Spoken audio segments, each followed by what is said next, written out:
Today we're checking out another smart projector that's officially Netflix licensed, so it's got a lot of built-in apps to choose from. I want to thank them for sending this over to review on the channel. It's currently on sale for $399 as of this video, but I'll leave a link down below with current pricing and more information. This is model YG561. It's got autofocus, auto keystone correction, also has object avoidance, two 15-watt speakers with Dolby audio. It's got dual band Wi-Fi. It's got a sealed optical engine, 1500 ANSI lumens. It's got native 1080p resolution, 20,000 to 1 contrast ratio. It's got Bluetooth 5.2. The remote control looks very similar to my Fire TV remote. You've got 3 shortcuts at the bottom for Netflix, YouTube, Prime Video, volume controls, home button, focus, plus and minus, menu, back button, OK button, directional arrows, mute, and of course power.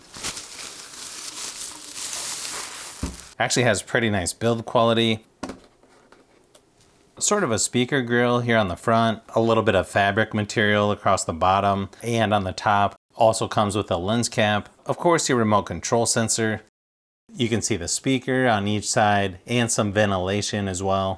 All of your ports here on the back. You've got 2 HDMI ports, 2 USB ports, headphone jack, remote control sensor, power button, and of course where you plug in the power. Really nice and large rubber feet here on the bottom. You've got a mount in the middle, but you can also remove the rubber feet for a ceiling mount. And then you have your adjustable foot there in the center.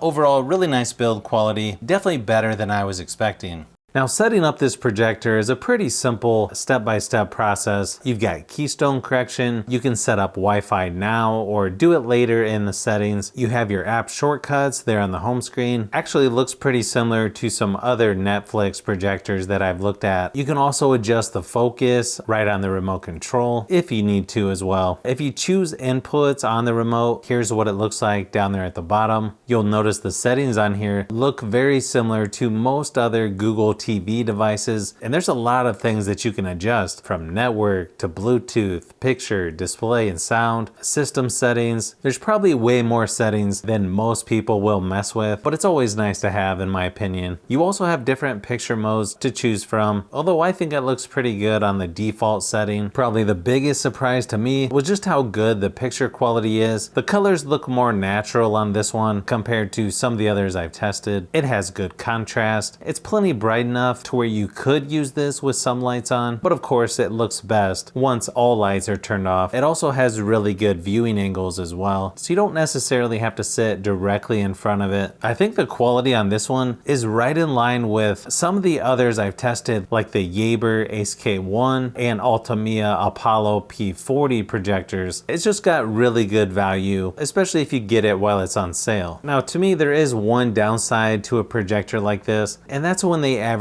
4K resolution. While technically it can do some 4K decoding, it's just a little deceiving in my opinion because it's native 1080p resolution. The built-in speakers on this one actually sounds really good. Probably one of the better ones that I've tested. It also has some decent bass as well. Here's a quick sample just to give you an idea of how it sounds. Just to give you an idea of what to expect on the TronSmart Halo 100. But I know you do wrong, it hurts to watch your blue eyes fade to gray as you fade away,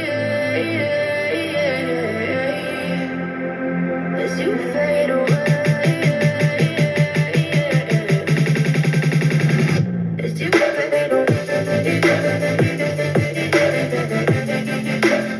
I feel like this is a good option for people who want to use this for presentations and things like that. I connected my iPad to see what it looks like, and everything's nice and sharp. Colors are nice and vibrant as well. I even played some mobile games on here like Asphalt Legends Unite using my Xbox controller, and again, really nice picture quality, very minimal lag or delay in my testing. Of course, this won't compete against 4K TVs, but playing games on here is surprisingly better than I expected. I tested Rocket League, some college football, and some retro games on here as well. It seems to keep up with faster paced games, but of course it may depend on which games you're playing. Everything seemed to play fairly smooth. I didn't notice any lag or delay, so this could be a good option if you're looking for a gaming projector. I feel like there's some projectors that you get an idea of how good it's going to be as soon as you unbox it, and that's sort of how I felt with this one. It didn't take long after testing to see this is probably one of the best projectors that I've tested recently, and I would definitely put this towards the top of your list if you want to upgrade from an entry-level projector, or if this is your first projector. Again, really nice quality, much better than I was expecting.